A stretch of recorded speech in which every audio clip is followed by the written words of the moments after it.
Good morning. Today I'm going to show you how to make a greenhouse or polytunnel, tomato house or cold frame out of readily available materials. So basically this is going to be a frame made up of pallets and some wood. Now pallets are readily available from builders merchants, often for free, and that can be very beneficial as well. Got some wood down there I'm going to use and some bubble wrap as well. And what we're going to basically do is build a frame and then put bubble wrap in between it. So I'll show you how I'm going to go about doing that. So you can see these pallets are different sizes, so I'm using what's available. One thing I like about these pallets is you can see that the cross braces there's a gap in between, so I can put my polythene on there, my bubble wrap, and it will still let plenty of light through. Now the fact is, you can see that because this pallet here is smaller than this one in height and width, I'm going to have to raise this to make it a bit more uniform. Now this is not a specific thing, it's not going to be perfect, it's basically making the best of what you've got. So I'm going to put this bigger pallet here, just on the outside. I'm going to put a long screw in through here. That's lovely. The next one on here.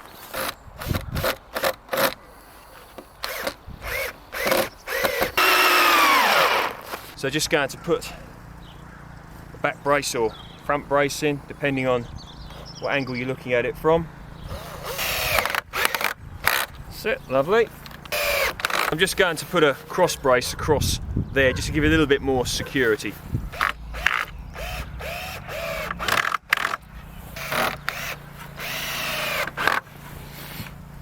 So a lot of the things you see here were down here when I took the allotment on, so I'm looking through here to see what I can use to make posts to help anchor it to the ground so it won't blow away should we get any high winds. I'll put these in. Right, so I'm going to put a post in here. Well, that'll be lovely. Got to make sure when you're doing this, of course, you've got the block there in the pallet, that this can then go through this post into the full block. You don't want it just into a bit like this, because if any high winds come, this really would make a nice kite. So just sawing one of my cross braces here, and this further reinforces my point that even this saw is blunt. So I'm literally using whatever equipment is available, making the best of it. That shall do. So I'm just going to put this in here. Same again, it's got to be deep enough to do its job of sturdying it. But I've got to be able to get the screw in where the pallet block is. Using relatively long screws here. So that's about a 4 or 5 inch screw, and that goes lovely through there, right into this pallet block, and then that should hold it nice and sturdy. That'll do.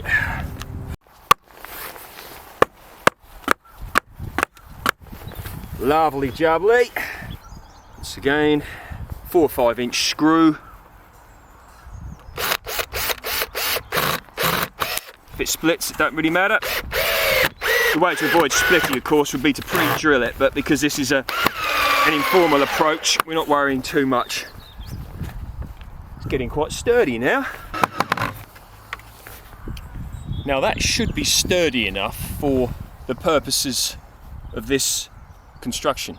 We're just going to test how strong this is. There we go.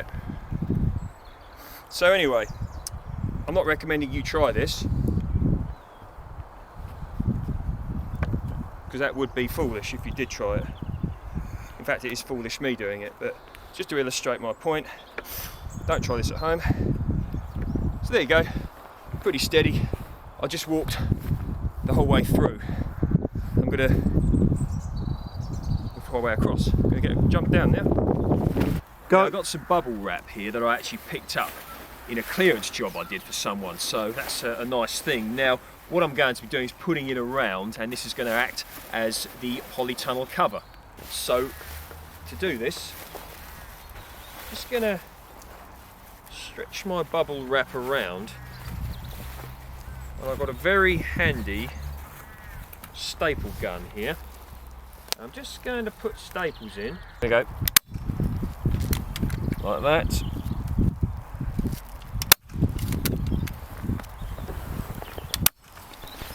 Yep, so I'm just putting these staples in, making sure I get it relatively tight so it doesn't flap about too much. I'm just going to carry on putting the staples in. Putting the staples in every rung, if you will, every support brace of the pallet. Now, of course, with regards to this, perspex would be better for this, but it just turns out I don't have any perspex, and this was what was readily available, so I'm using this.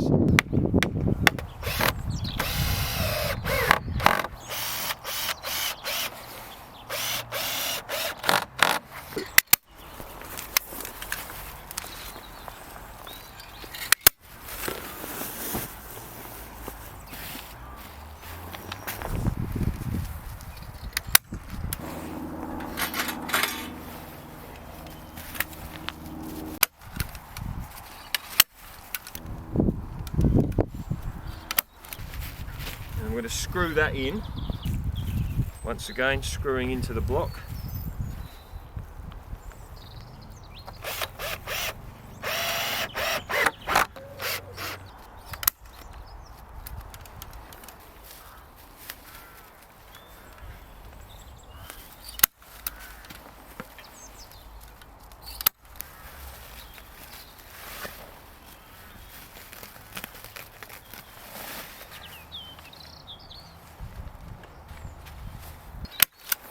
Right, just a very quick, I'm just doing putting a load around the bottom here.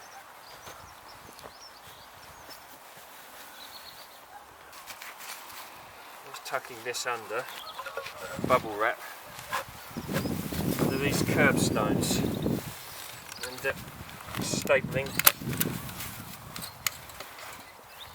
another layer on.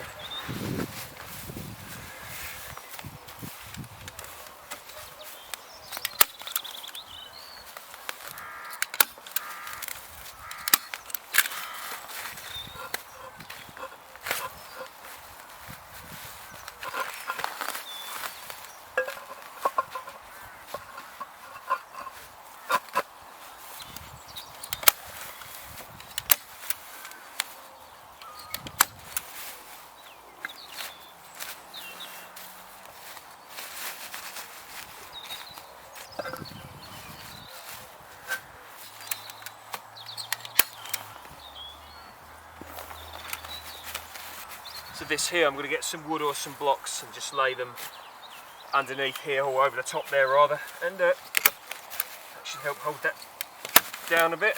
So you can see what I've got here. This is the finished article. So of course there are more things that, you know, could be done to it to make it more sturdy, and of course there is the issue of this blowing away in the wind. But what I'm going to do when I come across some cross braces is put some more across here. You know, you could put them at sort of very close angles there so that the wind can't lift that up to rip it all the way. So that's one thing that can be done. And of course another issue is with regards to the bubble wrap itself and the green issue with it. So I was given this at the end of the day, so I'm going to be using it just down here. So what I'm going to be doing is looking on the internet for some biodegradable options for this. So if I find it, then I will link a link for something like that down below. And of course doing this with something like perspex would be a great thing, far more durable and probably easier to work with. But once again, you know, I didn't have any of that. And of course with regards to this, you can use this for whatever you want to.